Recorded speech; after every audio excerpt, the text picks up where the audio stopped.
ਵਾਹਿਗੁਰੂ ਜੀ ਕਾ ਖਾਲਸਾ ਵਾਹਿਗੁਰੂ ਜੀ ਕੀ ਫਤਿਹ। ਸਿੱਖ helping hands ਜੋ ਕਿ ਸੰਸਥਾ ਇਤਿਹਾਸ ਦੀ ਸਹਿਯੋਗੀ ਸੰਸਥਾ ਹੈ ਵੱਲੋਂ ਲੋੜਵੰਦ ਮਰੀਜ਼ਾਂ ਦੀਆਂ ਅੱਖਾਂ ਦੀ ਜਾਂਚ ਅਤੇ ਇਲਾਜ ਵਾਸਤੇ ਇੱਕ ਕੈਂਪ ਪਿੰਡ ਖਨਿਆਨ ਵਿਖੇ ਲਗਾਇਆ ਗਿਆ। ਜ਼ਿਕਰਯੋਗ ਹੈ ਕਿ ਵਿਦੇਸ਼ ਵਸਦੇ ਸਿੱਖਾਂ ਵੱਲੋਂ ਆਪਣੀ ਜਨਮ ਭੂਮੀ ਨਾਲ ਪਿਆਰ ਅਤੇ ਖਿੱਚ ਨੂੰ ਬਰਕਰਾਰ ਰੱਖਦੇ ਹੋਏ ਹਮੇਸ਼ਾ ਹੀ ਐਸੇ ਉਪਰਾਲੇ ਕੀਤੇ ਜਾਂਦੇ ਹਨ ਜਿਨ੍ਹਾਂ ਨਾਲ ਉਹਨਾਂ ਦੀ ਇੱਕ ਤਾਂ ਪੰਜਾਬ ਅਤੇ ਪੰਜਾਬੀਅਤ ਨਾਲ ਸਾਂਝ ਬਣੀ ਰਹੇ ਅਤੇ ਦੂਸਰਾ ਉਹਨਾਂ ਦੀ ਘਾਲ ਕਮਾਈ ਲੋੜਵੰਦਾਂ ਦੇ ਕਾਰਜਾਂ ਵਿੱਚ ਸਫਲ ਹੋ ਸਕੇ।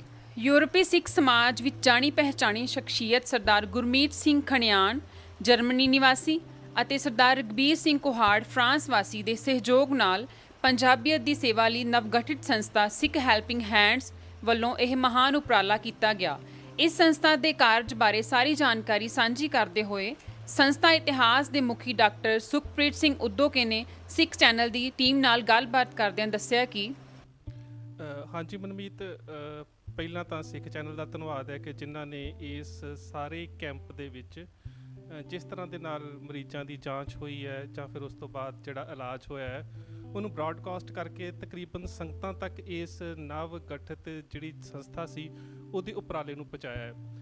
ਜਿੱਥੋਂ ਤੱਕ ਸੰਸਥਾ ਦਾ ਇਤਿਹਾਸ ਦਾ ਜਿਹੜਾ ਕਾਰਜ ਜਾਂ ਉਸ ਦਾ ਕਾਰਜ ਖੇਤਰ ਹੈ ਉੱਥੋਂ ਤੱਕ ਤਾਂ ਮੈਂ ਇਹੀ ਕਹਿ ਸਕਦਾ ਹੈ ਕਿ ਬੇਸ਼ੱਕ ਸੰਸਥਾ ਇਤਿਹਾਸ ਦਾ ਜਿਹੜਾ ਕਾਰਜ ਖੇਤਰ ਹੈ ਕੇਵਲ ਇਤਿਹਾਸ ਦੀ ਲੇਖਣੀ ਔਰ ਕੁਝ ਗੈਰ ਸਿੱਖ ਸੰਸਥਾਵਾਂ ਵੱਲੋਂ ਸਿੱਖ ਇਤਿਹਾਸ ਨੂੰ ਜਿਹੜਾ ਤੱਥਾਂ ਦੇ ਰੂਪ ਦੇ ਵਿੱਚ ਵਿਗਾੜਿਆ ਜਾ ਰਿਹਾ ਹੈ ਉਹਦੀ ਦਰੁਸਤੀ ਤੋਂ ਬਾਅਦ ਪ੍ਰਕਾਸ਼ਿਤ ਕਰਨਾ ਹੈ। ਪਰ ਜਦੋਂ ਅਸੀਂ ਸਿੱਖ ਕੌਮੀਅਤ ਦੀ ਗੱਲ ਕਰਦੇ ਹਾਂ ਤਾਂ ਜਿਹੜੇ ਸਾਡੀ ਕੌਮ ਦੇ ਅਸੂਲ ਨੇ ਜਿਨ੍ਹਾਂ ਦੇ ਵਿੱਚ ਨਾਮ ਜਪਣਾ, ਕਿਰਤ ਕਰਨੀ ਅਤੇ ਵੰਡ ਛਕਣਾ ਆ ਜਾਂਦਾ ਹੈ। ਜਿਹੜਾ ਵੰਡ ਛਕਣ ਦਾ ਕੰਸੈਪਟ ਹੈ ਉਹਦੇ ਵਿੱਚ ਇਹ ਵੀ ਸਾਨੂੰ ਲੈ ਕੇ ਜਾਣਾ ਪਵੇਗਾ ਕਿ ਅਸੀਂ ਸੰਸਥਾਗਤ ਤੌਰ ਦੇ ਉੱਪਰ ਜਿਹੜੀ ਆਮ ਲੋਕਾਈ ਹੈ ਜਾਂ ਆਮ ਸਮਾਜ ਦੀ ਸੇਵਾ ਉਹ ਕੀ ਕਰ ਸਕਦੇ ਹਾਂ, ਜਿਹੜਾ ਕਿ ਸਾਡੇ ਧਰਮ ਦਾ ਮੁੱਢਲਾ ਸਿਧਾਂਤ ਹੈ। ਸੋ ਸੰਸਥਾ ਇਤਿਹਾਸ ਦੀ ਇੱਕ ਜਿਹੜੀ ਮੀਟਿੰਗ ਸੀਗੀ ਉਹ ਫਰਾਂਸ ਔਰ ਜਰਮਨ ਦੇ ਵਿੱਚ ਇਸ ਸਮਾਜ ਸੇਵਾ ਵਾਸਤੇ ਕਾਰਜਸ਼ੀਲ ਵੀਰ ਜਿਹੜੇ ਨੇ ਸਰਦਾਰ ਗੁਰਮੀਤ ਸਿੰਘ ਖਨਿਆਣ ਔਰ ਸਰਦਾਰ ਰਘਬੀਰ ਸਿੰਘ ਫਰਾਂਸ ਹੋਣਾ ਦੇ ਨਾਲ ਹੋਈ ਸੀ। ਉਹਦੇ ਵਿੱਚ ਅਸੀਂ ਇਹ ਕਾਰਜ ਉਲੀਕਿਆ ਸੀ ਕਿ ਪੰਜਾਬ ਦੇ ਉਹ ਲੋਕ ਜਿਹੜੇ ਕਿਸੇ ਨਾ ਕਿਸੇ ਰੂਪ ਦੇ ਵਿੱਚ ਐਸੀਆਂ ਬਿਮਾਰੀਆਂ ਦੇ ਨਾਲ ਜੂਝ ਰਹੇ ਨੇ ਕਿ ਆਪਣੀ ਆਰਥਿਕ ਤੰਗੀ ਦੇ ਸਦਕਾ ਉਹ ਉਹਨਾਂ ਦਾ ਇਲਾਜ ਨਹੀਂ ਕਰਾ ਸਕਦੇ, ਤਾਂ ਕਿਉਂ ਨਾ ਇੱਕ ਐਸਾ ਕਾਰਜਕ੍ਰਮ ਉਲੀਕਿਆ ਜਾਵੇ ਕਿ ਅਸੀਂ ਉਹਨਾਂ ਲੋੜਵੰਦ ਲੋਕਾਂ ਦੀ ਮਦਦ ਕਰ ਸਕੀਏ। ਸੋ ਉਸੇ ਵਾਸਤੇ ਅਸੀਂ ਇਸ ਸੰਸਥਾ ਨੂੰ ਗਠਿਤ ਕੀਤਾ ਜਿਸ ਦਾ ਨਾਮ ਅਸੀਂ ਸਿੱਖ ਹੈਲਪਿੰਗ ਹੈਂਡਸ ਰੱਖਿਆ। ਔਰ ਇਸ ਸਿੱਖ ਹੈਲਪਿੰਗ ਹੈਂਡਸ ਦਾ ਜਿਹੜਾ ਨਿਸ਼ਾਨਾ ਸੀ ਉਹ ਕੇਵਲ ਸਿੱਖ ਕੌਮੀਅਤ ਤੱਕ ਨਹੀਂ, ਜਿਸ ਤਰ੍ਹਾਂ ਮੈਂ ਪਹਿਲਾਂ ਵੀ ਤੁਹਾਨੂੰ ਦੱਸਿਆ ਕਿ ਸੰਸਥਾ ਇਤਿਹਾਸ ਦਾ ਨਿਸ਼ਾਨਾ ਤਾਂ ਸਿੱਖ ਇਤਿਹਾਸ ਤੱਕ ਸੰਬੰਧਿਤ ਹੈ, ਪਰ ਸਿੱਖ ਹੈਲਪਿੰਗ ਹੈਂਡਸ ਦਾ ਜਿਹੜਾ ਨਿਸ਼ਾਨਾ ਹੈ ਉਹ ਸਮੁੱਚੀ ਮਨੁੱਖਤਾ ਦੇ ਵਾਸਤੇ ਹੈ ਕਿ ਅਸੀਂ ਜਿੱਥੇ ਵੀ ਲੋੜਵੰਦ ਲੋਕ ਨੇ, ਅਸੀਂ ਇੱਥੇ ਅਮੀਰ ਜਾਂ ਗਰੀਬ ਸ਼ਬਦ ਦੀ ਵਰਤੋਂ ਵੀ ਨਹੀਂ ਕਰਦੇ, ਅਸੀਂ ਲੋੜਵੰਦ ਮਰੀਜ਼ ਸ਼ਬਦ ਦੀ ਵਰਤੋਂ ਕਰਦੇ ਹਾਂ ਕਿ ਜਿੱਥੇ ਵੀ ਕਿਤੇ ਕਿਸੇ ਵੀ ਧਰਮ, ਜਾਤੀ ਜਾਂ ਵਰਗ ਨਾਲ ਸੰਬੰਧਿਤ ਕਿਸੇ ਵੀ ਵਿਅਕਤੀ ਨੂੰ, ਚਾਹੇ ਉਹ ਹਿੰਦੂ ਹੈ, ਚਾਹੇ ਉਹ ਮੁਸਲਮਾਨ ਹੈ, ਚਾਹੇ ਉਹ ਈਸਾਈ ਹੈ, ਚਾਹੇ ਉਹ ਦਲਿਤ ਵੀਰ ਹੈ, ਚਾਹੇ ਉਹ ਸਿੱਖ ਹੈ, ਜਿੱਥੇ ਵੀ ਕਿਸੇ ਲੋੜਵੰਦ ਨੂੰ ਕਿਸੇ ਨਾ ਕਿਸੇ ਰੂਪ ਦੇ ਵਿੱਚ ਕਿਸੇ ਡਾਕਟਰੀ ਸਹਾਇਤਾ ਜਾਂ ਡਾਕਟਰੀ ਮੁਆਇਨੇ ਦੀ ਲੋੜ ਹੈ, ਉੱਥੇ ਸਿੱਖ ਹੈਲਪਿੰਗ ਹੈਂਡਸ ਜਿਹੜੀ ਹੈ ਇਹ ਆਪਣਾ ਕਾਰਜ ਕਰੇਗੀ। ਔਰ sikhhelpinghands.com ਦੇ ਉੱਪਰ ਇਸ ਸੰਸਥਾ ਦੇ ਕਾਰਜ, ਸੰਵਿਧਾਨ ਔਰ ਮੈਂਬਰ ਬਣਨ ਦੀ ਜਿਹੜੀ ਵਿਧੀ ਹੈ ਉਹਨੂੰ ਪੜ੍ਹਿਆ ਔਰ ਉਹਦੇ ਉੱਪਰ ਵਿਚਾਰ ਕੀਤੀ ਜਾ ਸਕਦੀ ਹੈ। ਉਸ ਤੋਂ ਅੱਗੇ ਹੈ ਕਿ ਸੰਸਥਾ ਇਤਿਹਾਸ ਦੇ ਨਾਲ ਕਾਰਜਸ਼ੀਲ ਇਸ ਸੰਸਥਾ ਸਿੱਖ ਹੈਲਪਿੰਗ ਹੈਂਡਸ ਦਾ ਜਿਹੜਾ ਹੈ ਉਹ ਕਾਰਜ ਖੇਤਰ ਕਿਵੇਂ ਦਾ ਹੋਵੇਗਾ। ਤਾਂ ਉਹਦੇ ਬਾਰੇ ਮਨਮੀਤ ਮੈਂ ਤੁਹਾਨੂੰ ਇਹੀ ਦੱਸਣਾ ਚਾਹੁੰਦਾ ਹੈ ਕਿ ਇੱਕ ਤਾਂ ਸਾਡਾ ਇਹ ਨਿਸ਼ਾਨਾ ਹੈ ਕਿ ਘੱਟੋ ਘੱਟ ਸਾਲ ਦੇ ਵਿੱਚ 4 ਵੱਡੇ ਐਸੇ ਕੈਂਪ ਲਗਾ ਦਿੱਤੇ ਜਾਣ ਜਿੱਥੇ ਅਸੀਂ ਲੋੜਵੰਦ ਮਰੀਜ਼ਾਂ ਦੀਆਂ ਅੱਖਾਂ ਦੀ ਜਾਂਚ ਔਰ ਇਲਾਜ, ਦਿਲ ਦੇ ਰੋਗਾਂ ਦੀ ਜਾਂਚ ਔਰ ਇਲਾਜ, ਉਸ ਤੋਂ ਇਲਾਵਾ ਨਸ਼ਾ ਛਡਾਊ ਕੇਂਦਰਾਂ ਦੇ ਨਾਲ ਸੰਬੰਧ ਸਥਾਪਿਤ ਕਰਕੇ ਨਸ਼ਾ ਛਡਾਉਣ ਦੇ ਵਾਸਤੇ ਪੰਜਾਬ ਦੀ ਨੌਜਵਾਨੀ ਦੀ ਕੋਈ ਮਦਦ ਕਰ ਸਕੀਏ। ਇੱਕ ਸਾਡਾ ਕਹਿ ਸਕਦੇ ਹਾਂ ਕਿ ਵਿਚਾਰ ਅਧੀਨ ਕਾਰਜ ਹੈ ਕਿ ਬਹੁਤ ਜਲਦੀ ਹੀ ਅਸੀਂ ਇੱਕ ਐਂਬੂਲੈਂਸ ਜਾਂ ਮੈਡੀਕਲ ਵੈਨ ਸਹਾਇਤਾ ਸੇਵਾ ਸ਼ੁਰੂ ਕਰਾਂਗੇ ਜਿਹਦੇ ਵਿੱਚ ਕੁਝ ਉਹ ਲੋਕ ਜਿਹੜੇ ਗਰੀਬੀ ਦੀ ਰੇਖਾ ਤੋਂ ਬਹੁਤ ਥੱਲੇ ਨੇ ਪਰ ਉਹ ਲਗਾਤਾਰ ਐਸੀਆਂ ਬਿਮਾਰੀਆਂ ਤੋਂ ਪੀੜਿਤ ਨੇ ਜਿਨ੍ਹਾਂ ਦੀ ਦਵਾਈ ਉਹਨਾਂ ਨੂੰ ਬਾਅਦ ਦਸਤੂਰ ਲਗਾਤਾਰ ਲੈਣੀ ਪੈਂਦੀ ਹੈ। ਜਿਵੇਂ ਕੋਈ ਗਰੀਬ ਜਾਂ ਲੋੜਵੰਦ ਵਿਅਕਤੀ ਦਿਲ ਦੇ ਰੋਗ ਤੋਂ ਪੀੜਿਤ ਹੈ, ਕੋਈ ਸ਼ੂਗਰ ਤੋਂ ਪੀੜਿਤ ਹੈ, ਕਿਸੇ ਦੀ ਕੋਈ ਹੋਰ ਬਿਮਾਰੀ ਹੈ ਕਿ ਉਹ ਉਸ ਦਵਾਈ ਨੂੰ ਨਹੀਂ ਛੱਡ ਸਕਦਾ, ਤਾਂ ਸਾਡੀ ਕੋਸ਼ਿਸ਼ ਹੋਵੇਗੀ ਕਿ ਅਸੀਂ ਉਹਨਾਂ ਲੋੜਵੰਦ ਲੋਕਾਂ ਤੱਕ ਪੂਰੇ ਸਾਲ ਦਾ ਉਹਨਾਂ ਨੂੰ ਦਵਾਈ ਦਾ ਖਰਚਾ ਜਾਂ ਫਿਰ ਦਵਾਈ ਜਿਹੜੀ ਹੈ ਉਹ ਪ੍ਰੋਵਾਈਡ ਕਰ ਸਕੀਏ। ਸੋ ਆਪ ਦਾ ਸਿੱਖ ਚੈਨਲ ਦੀ ਸਮੁੱਚੀ ਟੀਮ ਦਾ ਔਰ ਜਿਹੜੇ ਵੀਰਾਂ ਨੇ ਵੀ ਇਸ ਕੈਂਪ ਦੇ ਵਿੱਚ ਆਰਥਿਕ, ਉਸ ਤੋਂ ਇਲਾਵਾ ਤਨ ਮਨ ਧਨ ਦੇ ਨਾਲ ਜੋ ਵੀ ਸਹਿਯੋਗ ਦਿੱਤਾ ਹੈ ਅਸੀਂ ਉਹਨਾਂ ਦੇ ਹਮੇਸ਼ਾ ਵਾਸਤੇ ਰਹਿਣੀ ਆ। ਵਾਹਿਗੁਰੂ ਜੀ ਕਾ ਖਾਲਸਾ, ਵਾਹਿਗੁਰੂ ਜੀ ਕੀ ਫਤਿਹ। ਸਿੱਖ ਹੈਲਪਿੰਗ ਹੈਂਡਸ ਵੱਲੋਂ ਅੱਖਾਂ ਦੀਆਂ ਬਿਮਾਰੀਆਂ ਦੀ ਜਾਂਚ ਅਤੇ ਇਲਾਜ ਦਾ ਕੈਂਪ ਸਰਕਾਰੀ ਐਲੀਮੈਂਟਰੀ ਸਕੂਲ ਖਨਿਆਨ ਵਿਖੇ ਲਗਾਇਆ ਗਿਆ।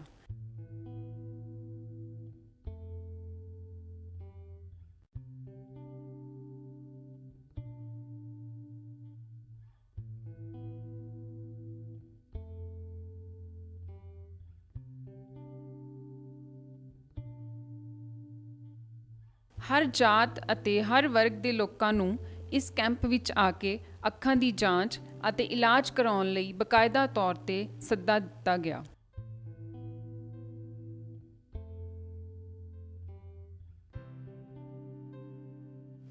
ਪ੍ਰਬੰਧਕਾਂ ਦੀਆਂ ਕੋਸ਼ਿਸ਼ਾਂ ਦੇ ਸਦਕਾ ਬਹੁਤ ਹੀ ਭਰਵੀਂ ਗਿਣਤੀ ਵਿੱਚ ਲੋੜਵੰਦ ਮਰੀਜ਼ਾਂ ਨੇ ਇਸ ਕੈਂਪ ਵਿੱਚ ਸ਼ਿਰਕਤ ਕੀਤੀ ਅਤੇ ਇਸ ਉਪਰਾਲੇ ਸਦਕਾ ਆਪਣੀਆਂ ਅੱਖਾਂ ਦੀ ਜਾਂਚ ਅਤੇ ਇਲਾਜ ਕਰਵਾਉਣ ਲਈ ਉਤਸ਼ਾਹ ਵਿਖਾਇਆ।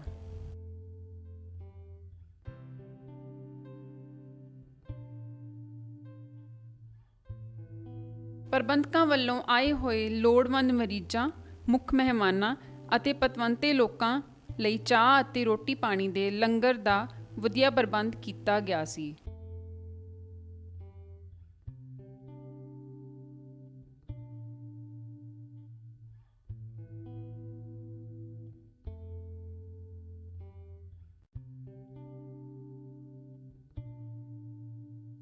ਕਰੀਬ 7 ਵਜੇ ਸਵੇਰ ਤੋਂ ਹੀ ਮਰੀਜ਼ਾਂ ਦੀ ਆਮਦ ਸ਼ੁਰੂ ਹੋ ਗਈ ਅਤੇ ਉਹਨਾਂ ਨੂੰ ਆਉਂਦਿਆਂ ਪ੍ਰਬੰਧਕਾਂ ਵੱਲੋਂ ਨਾਸ਼ਤਾ ਕਰਵਾਇਆ ਗਿਆ।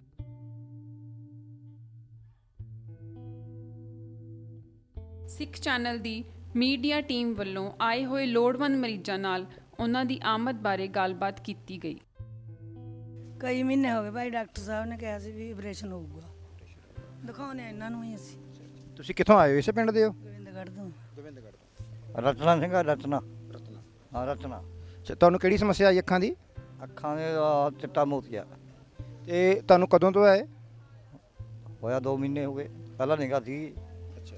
ਹਾਂ, ਪ੍ਰੇਮ ਸਿੰਘ ਆ ਜੀ। ਇਹ ਤੁਹਾਨੂੰ ਕਿਹੜੀ ਸਮੱਸਿਆ ਆਈ ਹੈ ਜਿਹਦੇ ਲਈ ਤੁਸੀਂ ਇੱਥੇ ਆਏ ਹੋ? ਅੱਖਾਂ ਕਰਕੇ ਆ ਜੀ। ਅੱਖਾਂ ਕਰਕੇ ਆ ਜੀ। ਅੱਖਾਂ ਨੂੰ ਕਿਹੜੀ ਸਮੱਸਿਆ ਹੈ? ਇਹ ਚਿੱਟਾ ਮੋਤੀ ਆ ਜੀ। ਚਿੱਟਾ ਮੋਤੀਆ? ਹਾਂ, ਇਹ ਕਦੋਂ ਤੋਂ ਤੁਹਾਨੂੰ ਮੋਤੀ ਆਏ? ਇਹ 2 ਮਹੀਨੇ ਹੋ ਗਏ ਜੀ। ਹਾਂ, ਤੇ ਅੱਜ ਤੁਸੀਂ ਇੱਥੇ ਇਲਾਜ ਕਰਾਉਣ ਲਈ ਆਏ ਹੋ ਆਪਣਾ? ਇਲਾਜ ਕਰਾ ਕੇ ਜਾਣਾ ਜੀ ਉਰੇ ਤੇ ਹੋਰ। ਸਾਰੇ ਹੀ ਪ੍ਰਬੰਧਕਾਂ ਵੱਲੋਂ ਆਏ ਹੋਏ ਲੋੜਵੰਦ ਮਰੀਜ਼ਾਂ ਨੂੰ ਜੀ ਆਇਆਂ ਆਖਿਆ ਗਿਆ।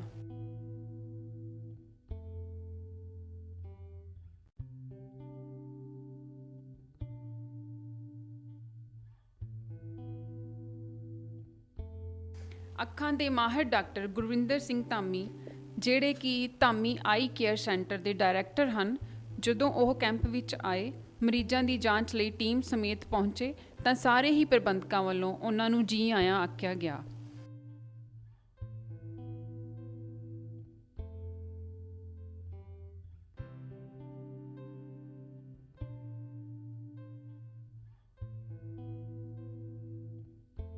ਪੰਜਾਬੀ ਭਾਸ਼ਾ ਅਤੇ ਪੰਜਾਬੀਅਤ ਦੀ ਮੁਦਈ ਪ੍ਰਸਿੱਧ ਸਿੱਖ ਵਿਦਵਾਨ ਡਾਕਟਰ ਸਾਹਿਬ ਸਿੰਘ ਦੀ ਦੋਹਤਰੀ ਡਾਕਟਰ ਹਰਸ਼ਿੰਦਰ ਕੌਰ ਨੇ ਇਸ ਕੈਂਪ ਵਿੱਚ ਵਿਸ਼ੇਸ਼ ਤੌਰ ਤੇ ਸ਼ਿਰਕਤ ਕੀਤੀ ਅਤੇ ਪ੍ਰਬੰਧਕਾਂ ਵੱਲੋਂ ਉਹਨਾਂ ਦਾ ਨਿੱਘਾ ਸਵਾਗਤ ਕੀਤਾ ਗਿਆ।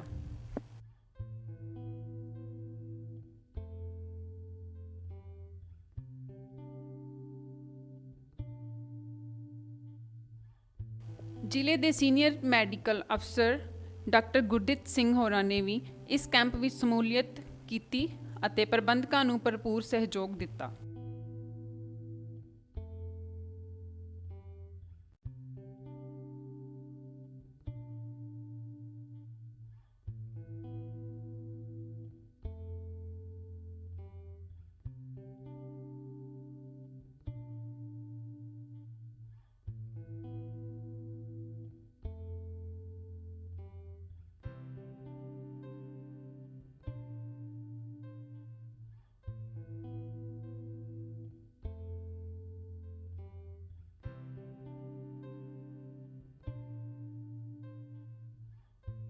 दस ਵਜੇ ਇਸ ਕੈਂਪ ਦਾ ਪ੍ਰਭਾਵਸ਼ਾਲੀ ਆਰੰਭ ਹੋਇਆ ਅਤੇ ਸਾਰੇ ਆਏ ਹੋਏ ਲੋੜਵੰਦ ਮਰੀਜ਼ਾਂ ਅਤੇ ਇਕੱਤਰ ਹੋਈਆਂ ਸੰਗਤਾਂ ਨਾਲ ਸਾਰੇ ਮਾਹਿਰ ਡਾਕਟਰਾਂ ਵੱਲੋਂ ਵਿਚਾਰ ਸਾਂਝੇ ਕੀਤੇ ਗਏ ਅਤੇ ਸਿਹਤ ਸੰਭਾਲ ਬਾਰੇ ਜਾਗਰੂਕ ਹੋਣ ਬਾਰੇ ਪ੍ਰੇਰਨਾ ਕੀਤੀ ਗਈ।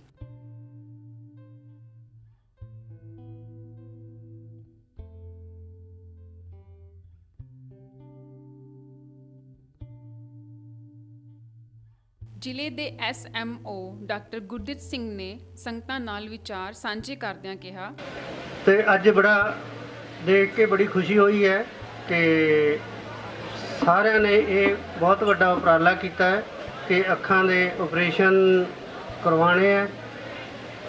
ਕਈ ਅੱਜ ਕੱਲ੍ਹ ਦੇ ਜ਼ਮਾਨੇ 'ਚ ਜੇ ਇੱਕ ਅੱਖ ਦਾ ਆਪਾਂ ਆਪਰੇਸ਼ਨ ਕਰਵਾਉਣ ਜਾਈਏ ਤਾਂ 8 ਤੋਂ 10,000 ਰੁਪਇਆ ਖਰਚਾ ਆ ਜਾਂਦਾ ਹੈ, ਪਰ ਲੇਕਿਨ ਇੱਥੇ ਤੁਹਾਨੂੰ ਸਾਰਿਆਂ ਨੂੰ ਇਹ ਫ੍ਰੀ ਆਫ ਕਾਸਟ ਸਾਰਾ ਕੁਝ ਫ੍ਰੀ ਇਹ ਆਪਰੇਸ਼ਨ ਕਰਵਾ ਕੇ ਦੇ ਰਹੇ ਹੈ। ਇਹਨਾਂ ਦਾ ਬਹੁਤ ਵੱਡਾ ਉਪਰਾਲਾ ਹੈ ਤੇ ਮੈਂ ਇਹਨਾਂ ਨੂੰ ਵਧਾਈ ਦਿੰਦਾ ਕਿ ਇਸ ਤਰ੍ਹਾਂ ਦੇ ਉਪਰਾਲੇ ਅੱਗੇ ਵੀ ਜਾਰੀ ਰੱਖਣਗੇ। ਇਹਦੇ ਨਾਲ ਵੀ ਮੈਂ ਇੱਕ ਹੋਰ ਕਹਿੰਦਾ ਵੀ ਆਪਰੇਸ਼ਨ ਤਾਂ ਚਲੋ ਆਪਾਂ ਰੂਟੀਨ 'ਚ ਬਾਕੀ ਚੱਲਦੇ ਹੈ ਤੇ ਅੱਖਾਂ ਦਾਨ ਬਾਰੇ ਵੀ ਥੋੜਾ ਉਪਰਾਲਾ ਕਰੀਏ। ਆਪਣੇ ਤਕਰੀਬਨ 2 ਕਰੋੜ ਲੋਕੀ ਹੈ ਜਿਹੜੇ ਅੱਖਾਂ ਦੇ ਕਾਰਨ ਅੰਨ੍ਹੇਪਣ ਦੇ ਸ਼ਿਕਾਰ ਰਹਿੰਦੇ ਹੈ। ਆਪਣੀਆਂ ਅੱਖਾਂ ਮਰਨ ਉਪਰੰਤ ਆਪਾਂ ਜਿਹੜਾ ਕਿ ਸੱਚਾਈ ਹੈ ਉਹਦੇ ਵਿੱਚ ਅੱਖਾਂ ਵੀ ਖਾਕ ਬਣ ਜਾਂਦੀਆਂ, ਲੇਕਿਨ ਜੇ ਇੱਕ ਆਦਮੀ ਆਪਣਾ ਮਨ ਬਣਾਵੇ ਤਾਂ ਉਹ 2 ਬੰਦਿਆਂ ਨੂੰ ਰੋਸ਼ਨੀ ਦੇ ਸਕਦਾ। ਇਹਦੇ ਨਾਲ ਮੈਂ ਸਾਰੀਆਂ ਸੰਸਥਾਵਾਂ ਨੂੰ ਤੇ ਜਿੰਨੇ ਵੀ ਪੰਚਾਇਤ ਦੇ ਨਗਰ ਪੰਚਾਇਤ ਸਿੱਖ ਹੈਲਪਿੰਗ ਹੈਂਡ ਜਰਮਨ ਫਰਾਂਸ ਵੱਲੋਂ ਸਾਰਿਆਂ ਨੂੰ ਬੇਨਤੀ ਕਰਦਾ ਕਿ ਇਸ ਪਾਸੇ ਵੀ ਥੋੜਾ ਉਪਰਾਲਾ ਜਾਰੀ ਕਰਨ। ਇਹਦੇ ਨਾਲ ਹੀ ਸਾਡੇ ਵੱਲੋਂ ਕਿਸੇ ਤਰ੍ਹਾਂ ਦੀ ਕੋਈ ਡਿਸਟ੍ਰਿਕਟ ਐਡਮਿਨਿਸਟ੍ਰੇਸ਼ਨ ਵੱਲੋਂ ਕਿਸੇ ਤਰ੍ਹਾਂ ਦੀ ਕੋਈ ਹੈਲਪ ਦੀ ਜ਼ਰੂਰਤ ਹੁੰਦੀ ਹੈ ਅਸੀਂ ਹਮੇਸ਼ਾ ਤਿਆਰ ਰਹਿੰਦੇ ਹਾਂ।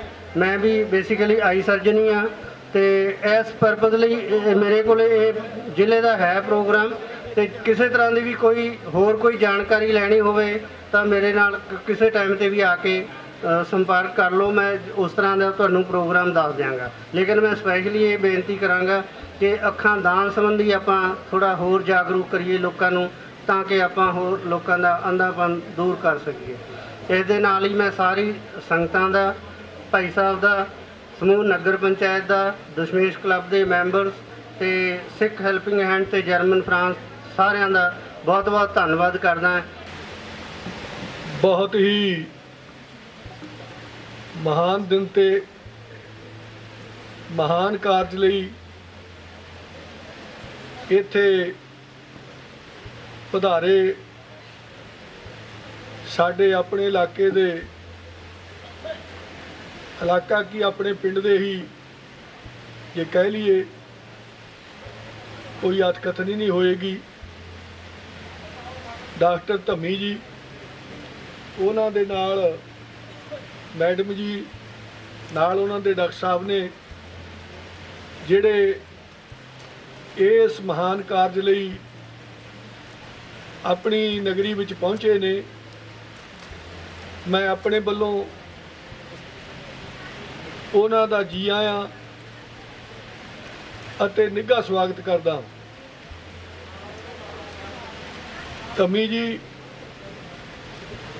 ਤੁਸੀਂ ਤਾਂ ਸਾਡੇ ਆਪਣੇ ਪਰਿਵਾਰ ਦੇ ਮੈਂਬਰ ਹੋ ਔਰ ਤੁਹਾਡੇ ਪਰਿਵਾਰ ਦਾ ਇਸ ਨਗਰ ਨਾਲ ਬੜਾ ਪੁਰਾਣਾ ਸੰਬੰਧ ਹੈ, ਕਿਉਂਕਿ ਤੁਹਾਡੇ ਬਾਬਾ ਜੀ ਹੁੰਦੇ ਸੀ, ਪਹਿਲਾਂ ਡਾਕਟਰ ਤਾਂ ਕਿਤੇ ਕਿਤੇ ਹੀ ਹੁੰਦਾ ਸੀ, ਵੈਦ ਹਕੀਮ ਹੁੰਦੇ ਸੀ, ਉਹਨਾਂ ਤੋਂ ਸਾਰੇ ਨਗਰ ਵਾਲੇ ਦਵਾਈ ਲੈਂਦੇ ਸੀ। ਫਿਰ ਤੁਹਾਡੇ ਪਿਤਾ ਜੀ ਉਹਨਾਂ ਨੇ ਕੰਮ ਸ਼ੁਰੂ ਕੀਤਾ ਇਹ, ਤਾਂ ਸਾਰਾ ਨਗਰ ਉਹਨਾਂ ਕੋਲੇ ਜਾਂਦਾ ਸੀ। ਕਹਿਣਾ ਹਰੇਕ ਨੇ ਕਹਿਣਾ ਭਾਈ ਡਾਕਟਰ ਜਸਪਾਲ ਦੇ ਜਾਓ ਜੇ ਠੀਕ ਹੋਣਾ। ਔਰ ਉਹਨਾਂ 'ਚ ਇਹ ਵੀ ਸੀ ਕਿ ਉਹ ਇਹ ਨਸ ਕਿ ਲੋਕਾਂ ਦੀਆਂ ਜੇਬਾਂ ਕੱਟਣ ਤਾਈਂ ਦੇਖਦੇ ਸੀ। ਬੜਾ ਪਿਆਰ ਨਾਲ ਉਹਨਾਂ ਨੇ ਇਲਾਜ ਕਰਨਾ। ਇਸੇ ਤਰ੍ਹਾਂ ਧੰਮੀ ਜੀ, ਤੁਹਾਡੇ ਵੱਡੇ ਭਰਾ ਨੇ ਵਕੀਲ ਸਾਹਿਬ ਤੇਜਵੰਤ ਸਿੰਘ ਜੀ, ਉਹਨਾਂ ਦੀ ਧਰਮ ਪਤਨੀ ਜਾਂ ਸ਼ਾਦੀ ਹੋਈ ਹੈ। ਸ਼ਾਦੀ ਹੋਣ ਤੋਂ ਬਾਅਦ ਉਹਨਾਂ ਦੀ ਪਹਿਲੀ ਟ੍ਰਾਂਸਫਰ ਇੱਥੇ ਸੀ, ਇਸ ਸਕੂਲ 'ਚ। ਇੱਥੇ 10ਵੀਂ ਦੀਆਂ ਕਲਾਸਾਂ ਪਹਿਲਾਂ ਚੱਲਦੀਆਂ ਸੀ ਇਸੇ ਸਕੂਲ ਵਿੱਚ, ਉਹ ਇੱਥੇ ਪੜ੍ਹਾਉਂਦੇ ਰਹੇ। ਤੁਹਾਡੇ ਮਾਮਾ ਜੀ ਜਿਹੜੇ ਤੁਹਾਡੇ ਪਰਿਵਾਰ ਕੋਲੇ ਪਲੇ, ਮੇਰੇ ਜਮਾਤੀ ਸੀ, ਅਸੀਂ ਇਕੱਠੇ ਮਲੋਹ ਪੜ੍ਹਦੇ ਰਹੇ ਹਾਂ। ਸੋ ਮੇਰੇ ਕਹਿਣ ਦਾ ਭਾਵ ਤੁਹਾਡਾ ਪਰਿਵਾਰ ਦਾ ਤਾਂ ਸੰਬੰਧ ਪਿੰਡ ਨਾਲ ਬਹੁਤ ਜ਼ਿਆਦਾ ਹੈ ਔਰ ਮਲੋਹ ਔਰ ਖਨਿਆਣ ਦਾ ਤਾਂ ਕੋਈ ਫਰਕ ਹੀ ਨਹੀਂ, ਮਹੱਲਾ ਹੀ ਹੈ ਇੱਕ। ਸੋ ਤੁਸੀਂ ਆਪਣੇ ਨਗਰ ਆਏ ਹੋ, ਬਹੁਤ ਖੁਸ਼ੀ ਦੀ ਗੱਲ ਹੈ ਸਾਨੂੰ। ਤੁਹਾਡੇ ਤੇ ਵਾਹਿਗੁਰੂ ਨੇ ਬੜੀ ਬਖਸ਼ਿਸ਼ ਕੀਤੀ ਹੈ। ਇਹ ਮਹਾਨ ਕਾਰਜ ਜੋ ਇਹ ਡਾਕਟਰੀ ਦਾ ਅੱਖਾਂ ਦਾ ਹੈਗਾ ਕੰਮ, ਇਹ ਤੁਹਾਨੂੰ ਪ੍ਰਮਾਤਮਾ ਨੇ ਬਖਸ਼ਿਸ਼ ਕੀਤੀ। ਕਿਉਂਕਿ ਸਿਆਣਿਆਂ ਦਾ ਕਹਿਣਾ ਹੈ, ਦੰਦ ਗਏ ਸਵਾਦ ਗਿਆ, ਅੱਖਾਂ ਗਈਆਂ ਜਹਾਨ ਗਿਆ। ਅੱਖਾਂ ਤੇ ਬਿਨਾਂ ਕੁਛ ਨਹੀਂ। ਸੋ ਤੁਸੀਂ ਜਿਹੜਾ ਨੇਤਰਦਾਨ ਕਰ ਰਹੇ ਹੋ, ਇਹਦੇ ਤੁਸੀਂ ਬਹੁਤ, ਜਿੰਨੀ ਮੈਂ ਸ਼ਲਾਘਾ ਕਰਾਂ ਓਨੀ ਥੋੜ੍ਹੀ ਹੈ। ਔਰ ਜਿਹੜੇ ਨਾਲ ਡਾਕਟਰ ਸਾਹਿਬ ਨੇ, ਭਾਵੇਂ ਮੈਂ ਨਹੀਂ ਜਾਣਦਾ ਉਹਨਾਂ ਨੂੰ, ਪਰ ਬਹੁਤ ਖੁਸ਼ੀ ਹੈ ਕਿਉਂਕਿ ਉਹ ਵੀ ਲੋਕਾਂ ਦੇ ਭਲਾਈ ਦੇ ਕੰਮ ਕਰ ਰਹੇ ਹੈ। ਸੋ ਜ਼ਿਆਦਾ ਕੁਛ ਨਾ ਕਹਿੰਦਾ ਹੋਇਆ, ਮੈਂ ਫੇਰ ਜਿਹੜੇ ਸਾਰੇ ਡਾਕਟਰ ਸਾਹਿਬ ਟੀਮ ਆਈ ਹੈ ਔਰ ਹੋਰ ਨਗਰ ਨਿਵਾਸੀ ਸੱਜਣ, ਬਾਹਰੋਂ ਅੰਦਰੋਂ ਜੋ ਵੀ ਸੰਗਤਾਂ ਆਈਆਂ ਨੇ, ਨਗਰ ਪੰਚਾਇਤ ਜਾਂ ਪ੍ਰਬੰਧਕ, ਸਾਰਿਆਂ ਦਾ ਬਹੁਤ ਬਹੁਤ ਧੰਨਵਾਦ। ਔਰ ਇਹ ਕਾਰਜ ਜਿਹੜੇ ਹੁੰਦੇ ਨੇ ਬਹੁਤ ਵਧੀਆ ਹੁੰਦੇ ਨੇ। ਔਰ ਬਾਣੀ 'ਚ ਵੀ ਕਿਹਾ, ਵਿੱਚ ਦੁਨੀਆ ਸੇਵਕ ਕਮਾਈਏ ਤਾਂ ਦਰਗੇ ਬੈਸਣ ਪਾਈਏ। ਜਿਹੜਾ ਦੁਨੀਆ ਦੇ ਵਿੱਚ ਸੇਵਾ ਕਰਦਾ ਹੈ ਉਹਨੂੰ ਇਹ ਗਾਹਾਂ ਸਥਾਨ ਮਿਲਦਾ ਹੈ। ਔਰ ਇਹ ਜਿਹੜਾ ਇਹ ਵੀ ਮੈਂ ਕਹਿਣ 'ਚ ਫਖਰ ਮਹਿਸੂਸ ਕਰਦਾ ਕਿ ਜਿਹੜਾ ਇਹ ਪ੍ਰੋਗਰਾਮ ਲਿਖਿਆ ਹੈ, ਇਹਦੀ ਮੁੱਖ ਭੂਮਿਕਾ ਹੈ ਉਹ ਸਰ ਸਮਿੰਦਰ ਸਿੰਘ ਬਰਮਾ ਵਾਲੇ, ਉਹਦਾ ਜਿਹੜਾ ਸਪੁੱਤਰ ਹੈ ਗੁਰਮੀਤ ਸਿੰਘ, ਜਰਮਨ 'ਚ ਰਹਿੰਦਾ ਹੈ, ਉਹਦੇ ਇਸ ਮੁੱਖ ਭੂਮਿਕਾ ਉਹਦੀ ਹੈ। ਉਹਨੇ ਕੰਮ ਵਿੱਢਿਆ, ਕੰਮ ਚਲਾਇਆ। ਮੈਂ ਉਹਦੀ ਵੀ ਸਿਫਤ ਕਰਦਾ ਔਰ ਉਹਦਾ ਧੰਨਵਾਦ ਕਰਦਾ ਮੁੰਡੇ ਦਾ, ਜਿਹੜਾ ਉਹ ਚੰਗੇ ਪਾਸੇ ਲੱਗਿਆ। ਚੰਗੇ ਉਹਨੇ ਵਿਚਾਰ ਬਣਾਏ ਨੇ ਲੋਕਾਂ ਦੀ ਭਲਾਈ ਦੇ। ਇਸ ਤਰ੍ਹਾਂ ਹੀ ਬਾਕੀ ਸੱਜਣਾਂ ਨੂੰ ਵੀ ਚਾਹੀਦਾ ਹੈ, ਜਿਨ੍ਹਾਂ 'ਤੇ ਪ੍ਰਮਾਤਮਾ ਦੀ ਬਖਸ਼ਿਸ਼ ਹੈ, ਕੋਈ ਸ਼ਕਤੀ, ਤਾਕਤ ਜਾਂ ਧਨ ਦੌਲਤ ਪ੍ਰਮਾਤਮਾ ਦਿੰਦਾ ਹੈ, ਉਹਨਾਂ ਨੂੰ ਵੀ ਭਲੇ ਪਾਸੇ ਲਾਉਣਾ ਚਾਹੀਦਾ ਹੈ। ਇੱਥੇ ਲਿਜਾਣ ਨੂੰ ਕੁਛ ਨਹੀਂ, ਇਹੀ ਹੈ। ਆਖਰ ਦੁਨੀਆ 'ਚੋਂ ਜਾਣਾ ਸਭ ਨੇ ਹੈ, ਚਾਹੇ ਵੱਡਾ ਚਾਹੇ ਛੋਟਾ, ਚਾਹੇ ਧਨਾਢ ਹੈ ਚਾਹੇ ਗਰੀਬ ਹੈ। ਇਸ ਕਰਕੇ ਕੋਸ਼ਿਸ਼ ਕਰਿਆ ਕਰੀਏ, ਜਿਨ੍ਹਾਂ ਕੋ ਵਾਹਿਗੁਰੂ ਨੇ ਕਿਰਪਾ ਕੀਤੀ ਹੈ ਉਹ ਭਲੇ ਕੰਮਾਂ 'ਚ ਲਾਉਣ ਦੀ। ਇੰਨੀ ਗੱਲ ਕਹਿ ਕੇ ਅੰਤ ਵਿੱਚ ਫੇਰ ਮੈਂ ਸਾਰਿਆਂ ਦਾ ਧੰਨਵਾਦ ਕਰਦਾ ਹੋਇਆ, ਫੇਰ ਤਹਿ ਦਿਲੋਂ ਸਾਰੀ ਟੀਮ ਦਾ, ਡਾਕਟਰ ਸਾਹਿਬਾਨਾਂ ਦਾ ਬਹੁਤ ਬਹੁਤ ਧੰਨਵਾਦ ਕਰਦਾ। ਬੁਲਾਓ ਫਤਿਹ। ਵਾਹਿਗੁਰੂ ਜੀ ਕਾ ਖਾਲਸਾ, ਵਾਹਿਗੁਰੂ ਜੀ ਕੀ ਫਤਿਹ। ਡਾਕਟਰ ਹਰਸ਼ਿੰਦਰ ਕੌਰ ਹੋਰਾਂ ਨੇ ਬੜੇ ਹੀ ਪ੍ਰਭਾਵਸ਼ਾਲੀ ਲਹਿਜ਼ੇ ਵਿੱਚ ਸੰਗਤਾਂ ਅਤੇ ਲੋੜਵੰਦ ਮਰੀਜ਼ਾਂ ਨਾਲ ਵਿਚਾਰ ਸਾਂਝੇ ਕਰਦਿਆਂ ਪ੍ਰਬੰਧਕਾਂ ਵੱਲੋਂ ਕੀਤੇ ਇਸ ਕਾਰਜ ਦੀ ਸ਼ਲਾਘਾ ਕੀਤੀ। ਮੰਚ ਉੱਤੇ ਸੁਸ਼ੋਭਿਤ ਜਿੰਨੇ ਵੀ ਸੱਜਣ ਨੇ ਤੇ ਜਿੰਨੇ ਵੀ ਹੋਰ ਵੀਰ ਭੈਣ ਬਜ਼ੁਰਗ ਬੱਚੇ, ਸਭ ਨੂੰ ਬਹੁਤ ਨਿੱਘੀ ਸਤਿ ਸ਼੍ਰੀ ਅਕਾਲ। ਵਾਹਿਗੁਰੂ ਜੀ ਕਾ ਖਾਲਸਾ, ਵਾਹਿਗੁਰੂ ਜੀ ਕੀ ਫਤਿਹ। ਦੁਨੀਆ ਵਿੱਚ ਜਿੱਥੇ ਵੀ ਕਿਤੇ ਅਸੀਂ ਖੜੇ ਹੋਈਏ, ਕੁਝ ਗਿਣੇ ਚੁਣੇ ਲੋਕਾਂ ਦੇ ਨਾਂ ਲਏ ਜਾਂਦੇ ਨੇ ਕਿ ਜਿੰਨੇ ਵੀ ਵਿਦੇਸ਼ਾਂ ਵਿੱਚ ਵਸਦੇ ਨੇ, ਭਾਵੇਂ ਉਹ ਬਿਲ ਗੇਟਸ ਹੋਵੇ ਤੇ ਭਾਵੇਂ ਹੋਵੇ ਉਹ ਜੈਕੀ ਚੈਨ, ਯਾਨੀ ਜਿੰਨੇ ਵੀ ਨਾਂ ਲਏ ਜਾਂਦੇ ਨੇ ਵਿਸ਼ਵ ਪੱਧਰ ਤੇ, ਸਾਰੇ ਉਹ ਲਏ ਜਾਂਦੇ ਨੇ ਜੋ ਵਿਦੇਸ਼ਾਂ ਵਿੱਚ ਵਸਦੇ ਨੇ, ਕਿ ਇਹ ਲੋਕ ਆਪਣੀ ਕਮਾਈ ਵਿੱਚੋਂ 90%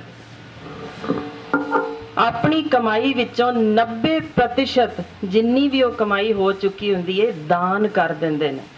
ਬੱਚਿਆਂ ਲਈ ਨਹੀਂ ਛੱਡਦੇ ਕਿ ਇਹਨਾਂ ਨੂੰ ਨਕਾਰਾ ਨਾ ਕੋਈ ਬਣਾ ਦੇਵੇ, ਕਿ ਇਸ ਤਰ੍ਹਾਂ ਫਾਲਤੂ ਵਿੱਚ ਬੈਠੇ ਬਿਠਾਏ ਮਿਲੀ ਮਾਇਆ ਇਹ ਵਰਤ ਕੇ ਕਿਤੇ ਨਕਾਰਾ ਨਾ ਹੋ ਜਾਣ।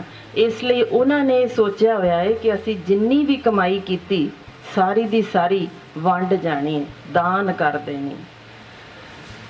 ਉੱਥੇ ਕਦੇ ਕਿਸੇ ਪੰਜਾਬੀ ਦਾ ਜਾਂ ਹਿੰਦੁਸਤਾਨੀ ਦਾ ਜ਼ਿਕਰ ਨਹੀਂ ਆਉਂਦਾ।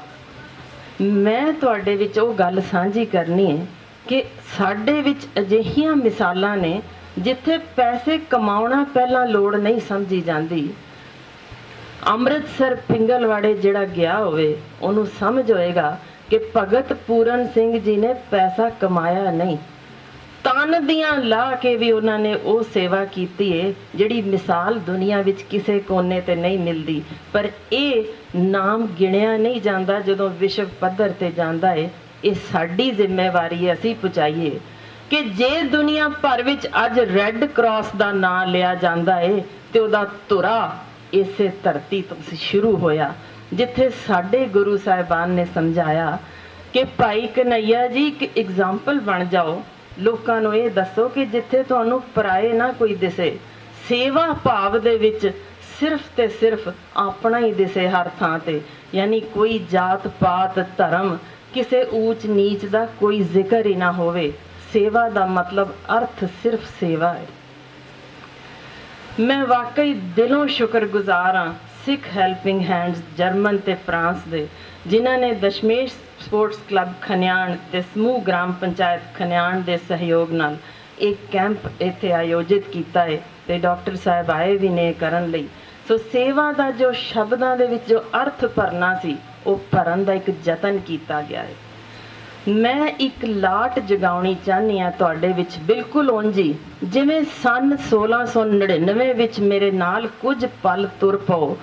ਤੁਹਾਨੂੰ ਚੇਤੇ ਹੋਏਗਾ ਕਿ ਉਦੋਂ ਮਰੇ ਹੋਏ ਦੱਬੇ ਕੁਚਲੇ ਲੋਕ ਸਨ, ਜ਼ਮੀਰਾਂ ਮਰ ਚੁੱਕੀਆਂ ਸਨ। ਉਦੋਂ ਕੋਈ ਖੜਾ ਨਹੀਂ ਸੀ ਹੁੰਦਾ ਜ਼ੁਲਮ ਦੇ ਵਿਰੁੱਧ, ਸਭ ਮਰੇ ਹੋਏ। ਇੱਕ ਵੰਗਾਰ ਐਸੀ ਉੱਠੀ ਸੀ ਜਿਸ ਨੇ ਉਹਨਾਂ ਮਰਿਆ ਹੋਇਆਂ ਦੇ ਲਹੂ ਦੇ ਅੰਦਰ ਐਸਾ ਉਬਾਲ ਲੈ ਆਉਂਦਾ ਕਿ ਉਹੀ ਇੱਕ ਮਰਿਆ ਹੋਇਆ ਇਨਸਾਨ 1.25 ਲੱਖ ਨਾਲ ਲੜ ਸਕਣ ਜੋਗਾ ਹੋ ਗਿਆ ਸੀ। ਮੈਂ ਵੰਗਾਰ ਦੇਣ ਆਈ ਹਾਂ ਅੱਜ ਅੰਨੇ ਸੁਜਾਖਿਆਂ ਨੂੰ ਕਿ ਅਸੀਂ ਜਦੋਂ ਕਹਿੰਦੇ ਹਾਂ ਅਸੀਂ ਵੱਖ ਹੋ ਗਏ ਹਾਂ ਬਾਕੀਆਂ ਨਾਲੋਂ, ਤਾਂ ਦੁਨੀਆ ਵਿੱਚ ਕੀ ਦਿਖਾਈਏ ਕਿ ਇਹ ਕੌਮ ਜੋ 1.25 ਲੱਖ ਨਾਲ ਲੜ ਸਕਣ ਜੋਗੀ ਬਣਾਈ ਗਈ ਸੀ, ਜਿੱਥੇ ਬੀਬੀਆਂ ਨੂੰ ਇਹ ਤਾਕਤ ਦਿੱਤੀ ਗਈ ਸੀ ਕਿ ਤੁਸੀਂ ਮਰਦ ਤੋਂ ਪਿਛਾਂ ਨਹੀਂ, ਉਹਦੇ ਬਰਾਬਰ ਖੜ ਸਕਣ ਜੋਗੇ ਹੋ, ਉਸ ਦੇ ਵਿੱਚ ਅੱਜ ਅਸੀਂ ਜਦੋਂ ਖੜੇ ਹਾਂ ਵਿਸ਼ਵ ਪੱਧਰ ਤੇ ਵੱਖ ਕੀ ਕਰ ਰਹੇ ਹਾਂ। ਇਸ ਕੌਮ ਵਿੱਚ ਕਿਤੇ ਐਸੀ ਥਾਂ ਹੈ ਜਿੱਥੇ ਅਸੀਂ ਮਾਦਾ ਭਰੂਣ ਹੱਤਿਆ ਨਾ ਕਰ ਰਹੇ ਹੋਈਏ। ਜਦੋਂ ਮੋਹਰੀਆਂ ਵਿੱਚ ਨਾ ਆਉਂਦਾ ਹੈ ਤੇ ਸਾਡਾ ਆਉਂਦਾ ਹੈ ਕਿ ਦੂਜਿਆਂ ਦੀ ਖੈਰ ਤਾਂ ਬਾਅਦ ਵਿੱਚ, ਅਸੀਂ ਆਪਣੇ ਕੁੱਖੋਂ ਜੰਮੀ ਹੋਈ ਨੂੰ 2 ਬੁਰਕੀਆਂ ਖਵਾਉਣ ਜੋਗੇ ਨਹੀਂ ਰਹੇ, ਉਹਨੂੰ ਕੁੱਖ ਵਿੱਚ ਫਨਾਹ ਕਰ ਦਿੰਦੇ ਹਾਂ। ਸਿਰਫ ਕੁੱਖ ਵਿੱਚ ਫਨਾਹ ਨਹੀਂ ਕਰਦੇ, ਜੰਮਣ ਤੋਂ ਬਾਅਦ ਅਸੀਂ ਰੂੜੀ ਤੇ ਸੁੱਟਦੇ ਹਾਂ ਕਿ ਕੁੱਤੇ ਪਾੜ ਜਾਣ। ਫਿਰ ਅਸੀਂ ਅਰਦਾਸਾਂ ਕਿਵੇਂ ਕਰਦੇ ਹਾਂ ਜਦੋਂ ਗੁਰਦੁਆਰਿਆਂ 'ਚ ਜਾਂਦੇ ਹਾਂ? ਕਿਵੇਂ ਕਹਿੰਦੇ ਆ ਕਿ ਮੁਗਲਾਂ ਨੇ ਸਾਡੇ ਤੇ ਜ਼ੁਲਮ ਢਾਏ, ਸਾਡੇ ਬੱਚੇ ਵੱਢ ਕੇ ਸਾਡੇ ਗਲੇ ਦੁਆਲੇ ਬੰਨੇ, ਤੇ ਅਸੀਂ ਕੀ ਕਰ ਰਹੇ ਹਾਂ? ਅਸੀਂ ਆਪਣੀਆਂ ਬੱਚੀਆਂ ਕੁੱਖਾਂ 'ਚੋਂ ਜੰਮ ਕੇ ਕੂੜੇ ਦੇ ਢੇਰ ਤੇ ਸੁੱਟ ਆਉਂਦੇ ਹਾਂ ਕਿ ਕੁੱਤੇ ਪਾੜ ਦੇਣ। ਕੌਣ ਜ਼ਿਆਦਾ ਜ਼ੁਲਮ ਕਰਨ ਵਾਲਾ ਹੋ ਗਿਆ ਹੈ? ਸਿਰਫ ਇੱਥੇ ਬਸ ਨਹੀਂ ਕਰਦੇ, ਵਿਸ਼ਵ ਪੱਧਰ ਤੇ ਇਹ ਗੱਲ ਸਾਬਤ ਹੋ ਚੁੱਕੀ ਹੈ ਕਿ ਜਦੋਂ ਅਸੀਂ ਘਰੇਲੂ ਹਿੰਸਾ ਦੀ ਗੱਲ ਕਰੀਏ ਤਾਂ ਸਭ ਤੋਂ ਵੱਧ ਅਸੀਂ ਮੋਹਰੀ ਦਿਸਦੇ ਹਾਂ ਹਿੰਦੁਸਤਾਨੀ, ਜਿਨ੍ਹਾਂ ਵਿੱਚੋਂ ਪੰਜਾਬੀਆਂ ਵਿੱਚੋਂ ਇਸ ਵੇਲੇ 68% ਘਰ ਨੇ ਜਿੱਥੇ ਔਰਤਾਂ ਉੱਤੇ ਤਸ਼ੱਦਦ ਢਾਇਆ ਜਾਂਦਾ ਹੈ। ਤਾਂ ਦੱਸੋ ਅਸੀਂ ਵੱਖ ਕੀ ਹੋ ਗਏ ਬਾਕੀਆਂ ਨਾਲੋਂ? ਜੇ ਨਸ਼ੇ ਦੀ ਗੱਲ ਕਰੀਏ ਤਾਂ ਮੁੱਦੇ ਪਏ ਲੱਭਦੇ ਨੇ ਅੱਜ ਪੰਜਾਬੀ ਨਾਲੀਆਂ ਵਿੱਚ। ਸ਼ਰਮਿੰਦਗੀ ਹੁੰਦੀ ਏ ਅੱਜ ਦਸ਼ਮੇਸ਼ ਪਿਤਾ ਭਲਾ ਕੀ ਵੇਖਦੇ ਹੋਣਗੇ? ਕਿਹਨਾਂ ਵਾਸਤੇ ਮੈਂ ਪੁੱਤ ਵਾਰੇ ਸੀ? ਇਹਨਾਂ ਲਈ। ਇਹ ਨਾਲੀਆਂ 'ਚ ਮੁੱਦੇ ਪਿਆਂ ਲਈ ਕੀ 1.25 ਲੱਖਾਂ ਨਾਲ ਲੜਨਗੇ ਜਿਹੜੇ ਫੌਜ ਵਿੱਚ ਭਰਤੀ ਹੋਣ ਦੀ ਪਹਿਲੀ ਰੇਸ ਨਾ ਪਾਰ ਕਰ ਸਕੇ ਹੋਣ? ਉਹ ਕਿੱਥੋਂ 1.25 ਲੱਖ ਨਾਲ ਲੜਨ ਜੋਗੇ ਰਹਿ ਗਏ? ਅਜਿਹੇ ਹਾਲਾਤ ਵਿੱਚ ਅਸੀਂ ਕਿਉਂ ਪਹੁੰਚੇ ਹਾਂ? ਕਿ ਕੋਈ ਹੈ ਸਾਡੀ ਅੱਜ ਆਪਣੀ ਆਵਾਜ਼ ਅੰਦਰੋਂ ਮਨੋਂ ਸੁਣਨ ਵਾਲੀ ਕਿ ਅਸੀਂ ਉਸੇ ਦੇ ਦਰ ਵਿੱਚ ਮੱਥੇ ਰਗੜਦੇ ਹਾਂ, ਅਸੀਂ ਮੰਨਤਾਂ ਮੰਗਦੇ ਹਾਂ? ਕੀ ਮੰਨਣ ਜਾਂਦੇ ਹਾਂ? ਕੀ ਆਪਣਾ ਮੂੰਹ ਲੈ ਕੇ ਜਾਂਦੇ ਹਾਂ ਕਿ ਜਿਸ ਲਈ ਤੂੰ ਸਰਬੰਸ ਵਾਰਿਆ ਉਹ ਅੱਜ ਆਪਣੀ ਕੌਮ ਨੂੰ ਫਨਾਹ ਕਰਨ ਉੱਤੇ ਤੁਰ ਪਏ ਨੇ। ਇਹ ਨਾਲੀਆਂ 'ਚ ਮੁੱਦੇ ਪਏ ਨੌਜਵਾਨ ਜੋ ਸ਼ਕਲ ਸੂਰਤ ਦਿਖਾਉਣਗੇ ਪੰਜਾਬ ਦੀ, ਅੱਜ ਚਲੋ ਮਕਬੂਲਪੁਰੇ ਅੰਮ੍ਰਿਤਸਰ ਤੇ ਵੇਖ ਕੇ ਆਓ ਜਿੱਥੇ ਚਿੱਟੀਆਂ ਚੁੰਨੀਆਂ ਦੀ ਪਰਮਾਰ ਤੁਹਾਨੂੰ ਵਿਖਾਉਂਦੀ ਏ ਆਉਣ ਵਾਲੇ ਪੰਜਾਬ ਦੀ ਤਸਵੀਰ, ਜਿੱਥੇ ਨਸ਼ਿਆਂ 'ਚ ਮੁੱਦੇ ਪਏ ਨੌਜਵਾਨ 15 ਵਰਿਆਂ ਬਾਅਦ ਲਾਸ਼ਾਂ ਦੇ ਢੇਰ ਦਿਸਣਗੇ। ਉੱਥੇ ਇਹ ਪੰਜਾਬ ਦੀ ਸੂਰਤ ਨਹੀਂ ਦਿਸਣੀ, ਨਾ ਇਹ ਸੱਭਿਆਚਾਰ ਬਚਣਾ ਹੈ, ਨਾ ਦਿਸਣੀ ਇਹ ਜ਼ਬਾਨ, ਤੇ ਨਾ ਕਿਤੇ ਉਹ ਸਾਜਿਆ ਪੰਥ।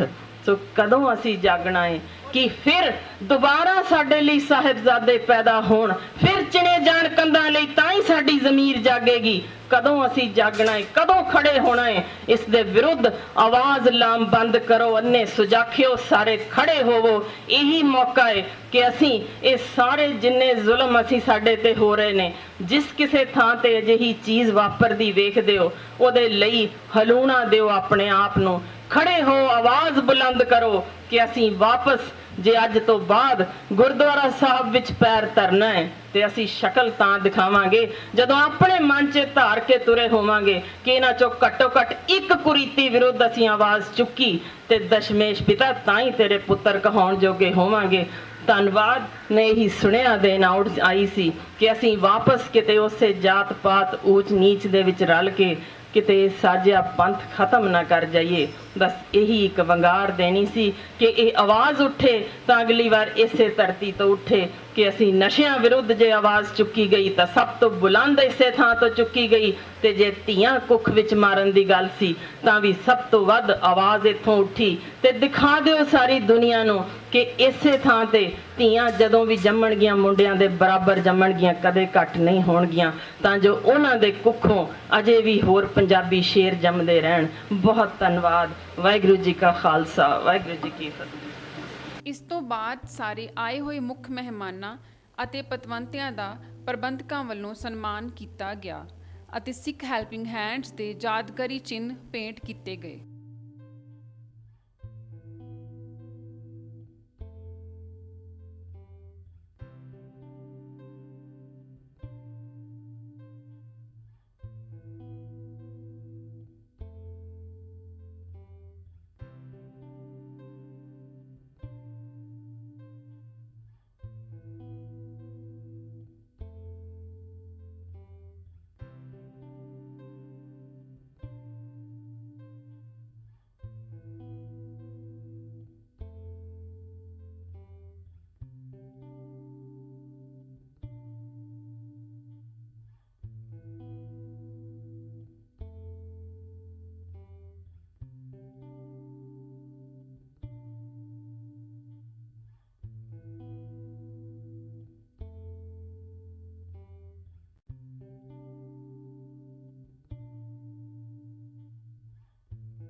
ਆਏ ਹੋਏ ਮਰੀਜ਼ਾਂ ਦੀਆਂ ਬਕਾਇਦਾ ਸੂਚੀਆਂ ਤਿਆਰ ਕੀਤੀਆਂ ਗਈਆਂ ਅਤੇ ਲੜੀਵਾਰ ਮਰੀਜ਼ਾਂ ਦੀ ਜਾਂਚ ਦਾ ਕਾਰਜ ਆਰੰਭ ਹੋਇਆ।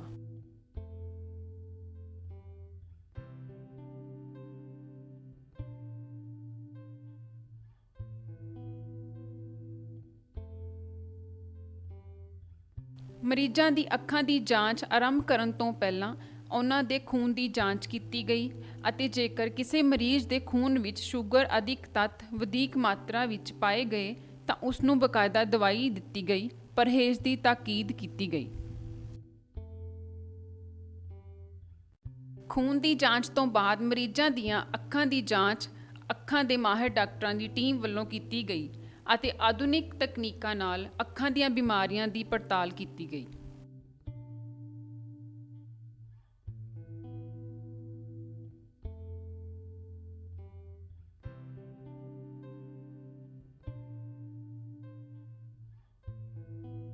ਇਸ ਕੈਂਪ ਦੌਰਾਨ ਕਰੀਬ 601 ਲੋੜਵੰਦ ਮਰੀਜ਼ਾਂ ਦੀਆਂ ਅੱਖਾਂ ਦੀ ਜਾਂਚ ਕੀਤੀ ਗਈ ਅਤੇ 133 ਮਰੀਜ਼ ਐਸੇ ਸਨ ਜਿਨ੍ਹਾਂ ਦੀਆਂ ਅੱਖਾਂ ਵਾਸਤੇ ਸਰਜਰੀ ਦੀ ਜ਼ਰੂਰਤ ਸੀ ਅਤੇ ਉਹਨਾਂ ਦੇ ਅੰਨ੍ਹੇਪਣ ਨੂੰ ਦੂਰ ਕਰਨ ਲਈ ਲੈਂਸ ਪਾਉਣ ਦੀ ਲੋੜ ਸੀ।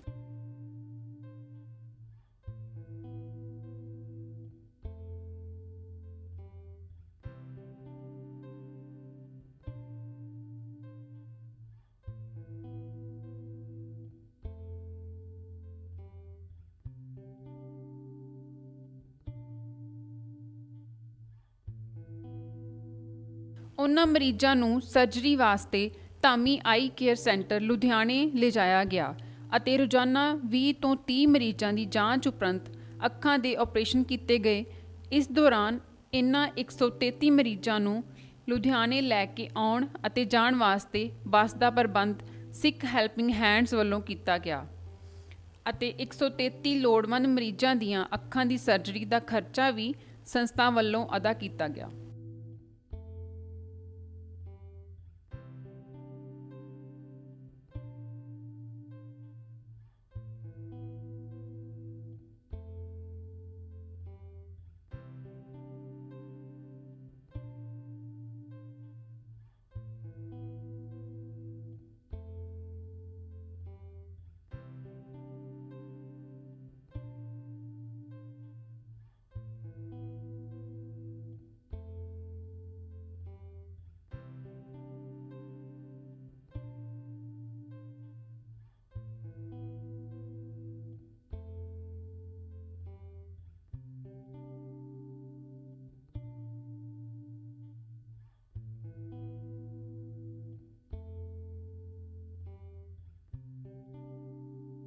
ਧਾਮੀ ਆਈ ਕੇਅਰ ਸੈਂਟਰ ਵਿਖੇ ਵੀ ਲੋੜਵੰਦ ਮਰੀਜ਼ ਜੋ ਅੱਖਾਂ ਦੇ ਇਲਾਜ ਵਾਸਤੇ ਆਏ ਸਨ ਨਾਲ ਸਿੱਖ ਚੈਨਲ ਦੇ ਨੁਮਾਇੰਦਿਆਂ ਵੱਲੋਂ ਗੱਲਬਾਤ ਕੀਤੀ ਗਈ।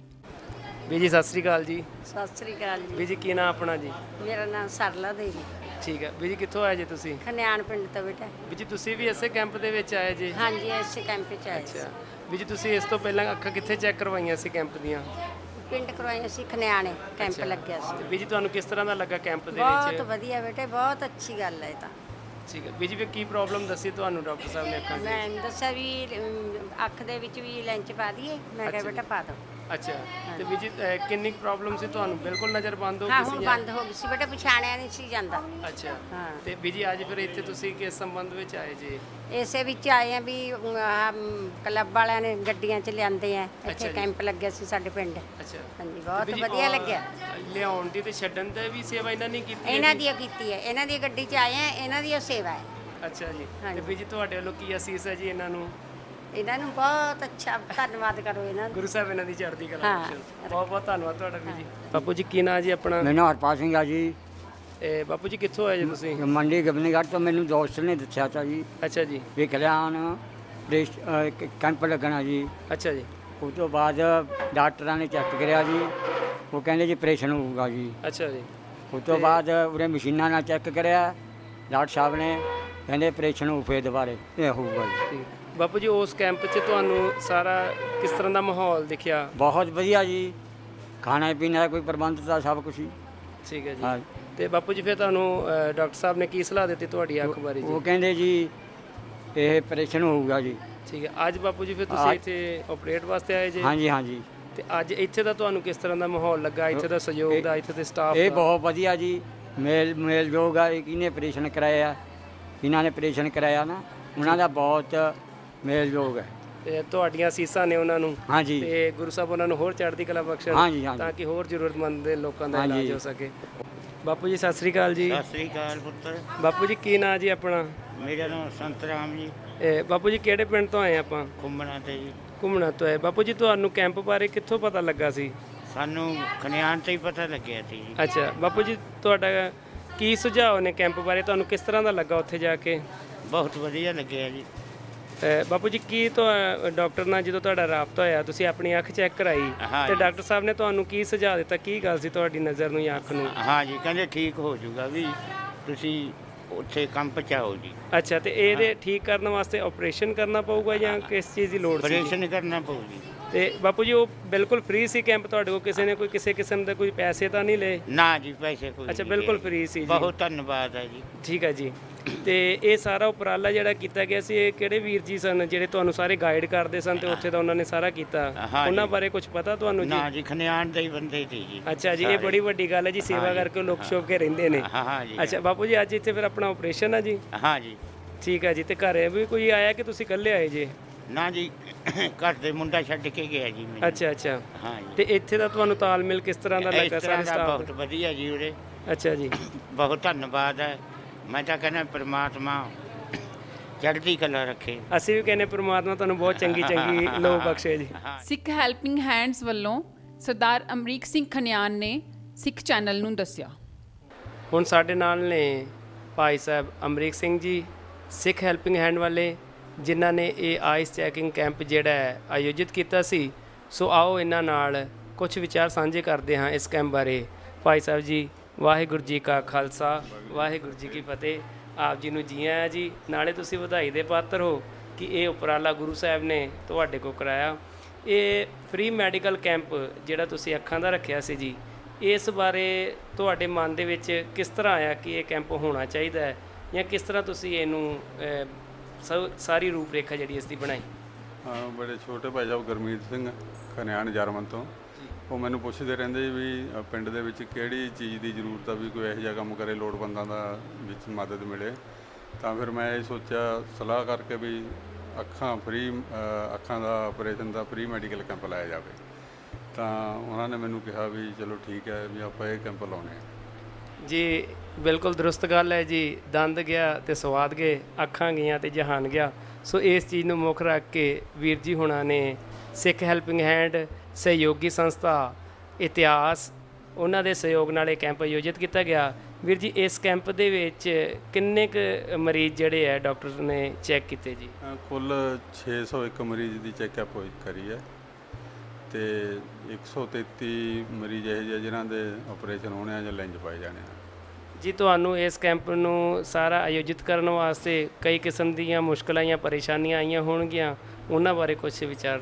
ਹਾਂਜੀ, ਮੈਂ ਪਿੰਡ ਦੇ ਵਿੱਚ ਪਹਿਲਾਂ ਨਗਰ ਪੰਚਾਇਤ ਨਾਲ ਸੰਪਰਕ ਕਰਿਆ ਤੇ ਯੂਥ ਫੈਡਰੇਸ਼ਨ ਦੇ ਕਲੱਬ ਜੋ ਵੈਲਫੇਅਰ ਕਲੱਬ ਨੇ ਉਹਨਾਂ ਨਾਲ ਸੰਪਰਕ ਕਰਿਆ ਤੇ ਉਸ ਤੋਂ ਬਾਅਦ ਜੋ ਵੀ ਕਰਨਾ ਪੋਸਟਰ ਵਗੈਰਾ ਛਪਾਏ ਦੇ ਐਡ ਕਰਾਈ 50-60 ਪਿੰਡਾਂ ਦੇ ਵਿੱਚ ਤੇ ਹੋਰ ਬਾਕੀ ਤਾਂ ਪਿੰਡ ਦੇ ਸਹਿਯੋਗ ਨਾਲ ਤੇ ਕਲੱਬ ਦੇ ਸਹਿਯੋਗ ਨਾਲ ਸਾਰਾ ਠੀਕ ਹੋ ਗਿਆ। ਅੱਛਾ ਜੀ, ਅਸੀਂ ਇਸ time Dhami ice care hospital ਦੇ ਵਿੱਚ ਬੈਠੇ ਹਾਂ। ਇਸ ਧਾਮੀ ਆਈਸ ਕੇਅਰ ਹਸਪੀਟਲ ਅਤੇ ਇੱਥੇ ਦੇ ਮੁੱਖ ਡਾਕਟਰ ਜਿਹੜੇ ਨੇ ਮਿਸਟਰ ਧਾਮੀ, ਉਹਨਾਂ ਵੱਲੋਂ ਤੁਹਾਨੂੰ ਕਿਸ ਤਰ੍ਹਾਂ ਦਾ ਸਹਿਯੋਗ ਪ੍ਰਾਪਤ ਹੋਇਆ ਜੀ? ਬਹੁਤ ਵਧੀਆ ਸਹਿਯੋਗ ਮਿਲਿਆ। ਉਹਨਾਂ ਨੇ ਮੈਨੂੰ ਇੱਕ ਖੁੱਲ੍ਹੀ ਛੁੱਟੀ ਦੇ ਦਿੱਤੀ ਵੀ ਤੁਸੀਂ ਜਿੰਨੇ ਮਰਜ਼ੀ ਪੇਸ਼ੈਂਟ ਕਰ ਲਓ, ਜਿੰਨੇ ਤੁਸੀਂ ਕਰ ਸਕੋਗੇ, ਜਿੰਨੇ ਬਜਟ 'ਚ ਆਉਣਗੇ ਉਹ ਕਰ ਲਿਓ ਤੇ ਬਾਕੀ ਅਸੀਂ ਆਪਣੇ ਆਪ ਕਰ ਲਾਂਗੇ। ਇਹ 133 ਨੇ ਜਿਹੜੇ ਜਿਨ੍ਹਾਂ ਦੇ ਲੈਂਜ ਪੈਣੇ ਤੇ ਆਪਰੇਸ਼ਨ ਹੋਣਾ, 133 ਪੇਸ਼ੈਂਟ ਹੈ। ਚਲੋ ਜੀ, ਸਾਡੇ ਵੱਲੋਂ ਤੁਹਾਨੂੰ ਸ਼ੁਭ ਕਾਮਨਾਵਾਂ। ਗੁਰੂ ਸਾਹਿਬ ਤੁਹਾਨੂੰ ਹੋਰ ਚੜ੍ਹਦੀ ਕਲਾ ਬਖਸ਼ਣ, ਤੁਸੀਂ ਵੱਧ ਚੜ੍ਹ ਕੇ ਸੇਵਾ ਕਰੋ। ਇਸੇ ਤਰੀਕੇ ਨਾਲ ਹੀ ਅਸੀਂ ਕਾਮਨਾ ਕਰਦੇ ਹਾਂ ਕਿ ਗੁਰੂ ਸਾਹਿਬ ਤੁਹਾਡੀ ਇਸ ਸੇਵਾ ਨੂੰ ਫਲ ਲਾਉਣ। ਬਹੁਤ ਬਹੁਤ ਧੰਨਵਾਦ ਆਪ ਜੀ ਦਾ।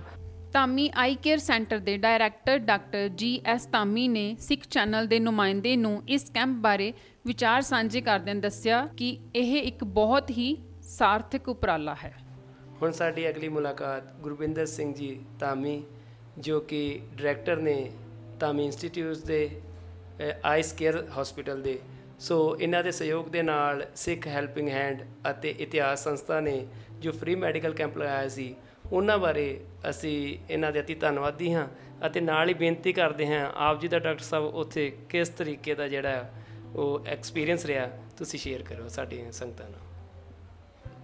ਮੈਨੂੰ ਬੜੀ ਖੁਸ਼ੀ ਹੁੰਦੀ ਹੈ ਕਹਿੰਦੇ ਵੀ ਜਦੋਂ ਮੈਨੂੰ ਸਿੱਖ ਹੈਲਪਿੰਗ ਹੈਂਡ ਦੇ ਸਦਸ ਮੈਂਬਰਾਂ ਨੇ ਪੁੱਛਿਆ ਕੈਂਪ ਲਾਣਾ, ਤਾਂ ਮੈਨੂੰ ਬੜੀ ਖੁਸ਼ੀ ਹੋਈ ਕਿਉਂਕਿ ਉਹ ਮੇਰੇ ਆਪਣੇ ਪਿੰਡ ਨੇ। ਮੇਰਾ ਤਾਂ ਉੱਥੇ ਜਾਣਾ ਆਪਣੇ ਘਰ ਵਰਗਾ ਹੈ। ਮੈਂ ਆਪਣੇ ਘਰ ਗਿਆ, ਇੰਨੇ ਸਾਲ ਮੈਂ ਉੱਥੋਂ ਦਾ ਹੀ ਜੰਮਿਆ ਪਲਿਆ ਅਤੇ ਪੜ੍ਹਿਆ ਹੈਗਾ, ਅਤੇ ਉੱਥੇ ਉਹਨਾਂ ਲੋਕਾਂ ਦੀ ਸੇਵਾ ਕਰਨਾ ਮੇਰੇ ਲਈ ਇੱਕ ਬਹੁਤ ਵੱਡੀ ਓਪਰਚੁਨਿਟੀ ਸੀ। ਇਹ ਜਿਹੜਾ ਕੈਂਪ ਲੱਗਿਆ ਬਹੁਤ ਹੀ ਅੱਛੀ ਤਰ੍ਹਾਂ ਆਰਗੇਨਾਈਜ਼ਡ, ਬਹੁਤ ਹੀ ਉੱਥੇ ਲੋਕ ਆਏ, ਬਾਵਜੂਦ ਕਿ ਇਹ ਮੌਸਮ ਵਿੱਚ ਆਉਣਾ ਉਹਨਾਂ ਲਈ ਮੁਸ਼ਕਿਲ ਸੀਗਾ। It was difficult to sit and come in the heat of August, ਪਰ ਉੱਥੇ ਜਿੰਨੇ ਲੋਕ ਆਏ ਇੰਨੇ ਤਾਂ ਅਸੀਂ ਅੱਛੀ ਜਗ੍ਹਾ 'ਤੇ ਵੀ ਨਹੀਂ ਦੇਖੇ। ਇੱਕ ਬੜੇ ਹੀ ਅੱਛੇ ਸਿਸਟਮ ਨਾਲ ਉਹਨਾਂ ਦਾ ਐਗਜ਼ਾਮੀਨੇਸ਼ਨ ਕੀਤਾ ਗਿਆ। ਬੜੇ ਹੀ ਜਿਹੜੇ ਉੱਥੇ ਨਹੀਂ ਐਗਜ਼ਾਮਿਨ ਹੋਏ ਉਹਨਾਂ ਨੂੰ ਹਸਪਤਾਲ ਵਿੱਚ ਲਿਆ ਕੇ ਟਰੀਟ ਕੀਤਾ ਗਿਆ ਅਤੇ ਫਰਦਰ ਇਨਵੈਸਟੀਗੇਟ ਕੀਤਾ ਗਿਆ। ਅਸੀਂ 150 ਤੋਂ ਜ਼ਿਆਦਾ ਆਪਰੇਸ਼ਨ ਲਈ ਮਰੀਜ਼ ਕੱਢੇ, ਜਿਨ੍ਹਾਂ 'ਚੋਂ ਅਸੀਂ ਵੰਡ ਕਰਕੇ 40 ਕਦੇ ਗਰੁੱਪ ਵਿੱਚ ਉਹਨਾਂ ਨੂੰ ਇੱਥੇ ਲਿਆ ਕੇ ਆਪਰੇਸ਼ਨ ਕੀਤਾ। ਉਹਨਾਂ ਗਰੀਬਾਂ ਦਾ ਆਪਰੇਸ਼ਨ ਉਂਝ ਹੀ ਹੋਇਆ ਜਿਵੇਂ ਕਿ ਇੱਕ ਪ੍ਰਾਈਵੇਟ ਹਸਪਤਾਲ ਵਿੱਚ ਇੱਕ ਪ੍ਰਾਈਵੇਟ ਮਰੀਜ਼ ਕਰਾਉਂਦਾ ਹੈ। ਭਾਵਨਾ ਵੀ ਉਹਨਾਂ ਦੀ ਅੱਖ ਸ਼ਾਇਦ ਉਹਨਾਂ ਨਾਲੋਂ ਵੀ ਅੱਛੀ ਬਣੀ ਹੋਵੇ ਜਿਹੜੇ ਸਾਨੂੰ ਪੂਰੀ ਕੋਸਟ ਦੇ ਕੇ ਕਰਾਉਂਦੇ ਹਨ, ਕਿਉਂਕਿ ਉਹਨਾਂ ਵਿੱਚ ਸੇਵਨਾ ਦੀ ਭਾਵਨਾ ਹੁੰਦੀ ਹੈ, ਸਾਰਿਆਂ ਦੇ ਦੁਆਵਾਂ, ਸਾਰਿਆਂ ਦੀ ਮਿਹਨਤ ਉਹਨਾਂ ਦੀ ਅੱਖ ਉੱਤੇ ਲੱਗੀ ਹੁੰਦੀ ਹੈ। ਉਹਦੇ 'ਚ ਕੋਈ ਵੀ ਕਮਰਸ਼ੀਅਲ ਐਸਪੈਕਟ ਨਹੀਂ ਹੁੰਦਾ ਅਤੇ ਵਾਹਿਗੁਰੂ ਵੱਲੋਂ ਉਹਨਾਂ ਦੀ ਅੱਖ ਇੰਨੀ ਅੱਛੀ ਲੱਗਦੀ ਹੈ, ਮੈਨੂੰ ਕਹਿਣ 'ਚ ਖੁਸ਼ੀ ਹੁੰਦੀ ਹੈ ਵੀ ਸ਼ਾਇਦ ਮੇਰੇ ਪ੍ਰਾਈਵੇਟ ਪੇਸ਼ੈਂਟਾਂ ਨਾਲੋਂ ਉਹਨਾਂ ਦੀਆਂ ਅੱਖਾਂ ਅੱਛੀਆਂ ਬਣੀਆਂ ਨੇ। ਮੈਂ ਆਈ ਲੁੱਕ ਫਾਰਵਰਡ, ਆਈ ਸੀ ਵੀ ਇਹ ਕੈਂਪ ਹੋਰ ਅੱਗੇ ਲਾਉਂਦੇ ਜਾਣ, ਕਿਉਂਕਿ ਉਹ ਲੋਕ ਕਦੇ ਆ ਹੀ ਨਹੀਂ ਸਕਦੇ। ਪਿੰਡ ਖਣਿਆਣ, ਪਿੰਡ ਅਮਲੋ, ਉਹ ਏਰੀਏ ਨੇ ਕਦੀ ਉਸ ਤੋਂ ਅੱਗੇ ਨਹੀਂ ਜਾਣਾ। ਮੈਨੂੰ ਪਤਾ ਹੈ ਉੱਥੇ ਕਿੰਨਿਆਂ ਦੀਆਂ ਅੱਖਾਂ ਖਰਾਬ ਹੁੰਦੀਆਂ ਨੇ ਕਿਉਂਕਿ ਉਹ ਪਹੁੰਚ ਹੀ ਨਹੀਂ ਸਕਦੇ, ਉਹਨਾਂ ਨੂੰ ਕੋਈ ਲਿਆ ਹੀ ਨਹੀਂ ਸਕਦਾ। ਕਿਸੇ ਦੇ ਘਰ ਵਿੱਚ ਬੰਦਾ ਨਹੀਂ, ਜਾਂ ਜਿਹੜੇ ਬੰਦੇ ਨੇ ਉਹ ਬਹੁਤੇ ਬਿਜ਼ੀ ਨੇ, ਉਹ ਆਪਣਾ ਕੰਮ ਕਰ ਨਹੀਂ ਛੱਡ ਸਕਦੇ। ਬਜ਼ੁਰਗ ਵਿਚਾਰੇ ਇੱਕ ਪਾਸੇ ਰਹਿ ਜਾਂਦੇ ਨੇ। ਮੇਰੀ ਬੇਨਤੀ ਹੈ ਸਿੱਖ ਹੈਲਪਿੰਗ ਹੈਂਡ ਵਾਸਤੇ ਵੀ ਇੰਨੀ ਅੱਛੀ ਸੇਵਾ, ਇੰਨਾ ਅੱਛਾ ਕੰਮ ਫਿਊਚਰ ਵਿੱਚ ਵੀ ਕਰਦੇ ਰਹਿਣ। ਅਸੀਂ ਆਪਣੇ ਵੱਲੋਂ as a director of the hospital, chief surgeon, ਅਸੀਂ ਤੁਹਾਨੂੰ ਪੂਰੀ ਸਹਾਇਤਾ ਦੇਵਾਂਗੇ। ਵਾਹਿਗੁਰੂ ਜੀ ਕਾ ਖਾਲਸਾ, ਵਾਹਿਗੁਰੂ ਜੀ ਕੀ ਫਤਿਹ।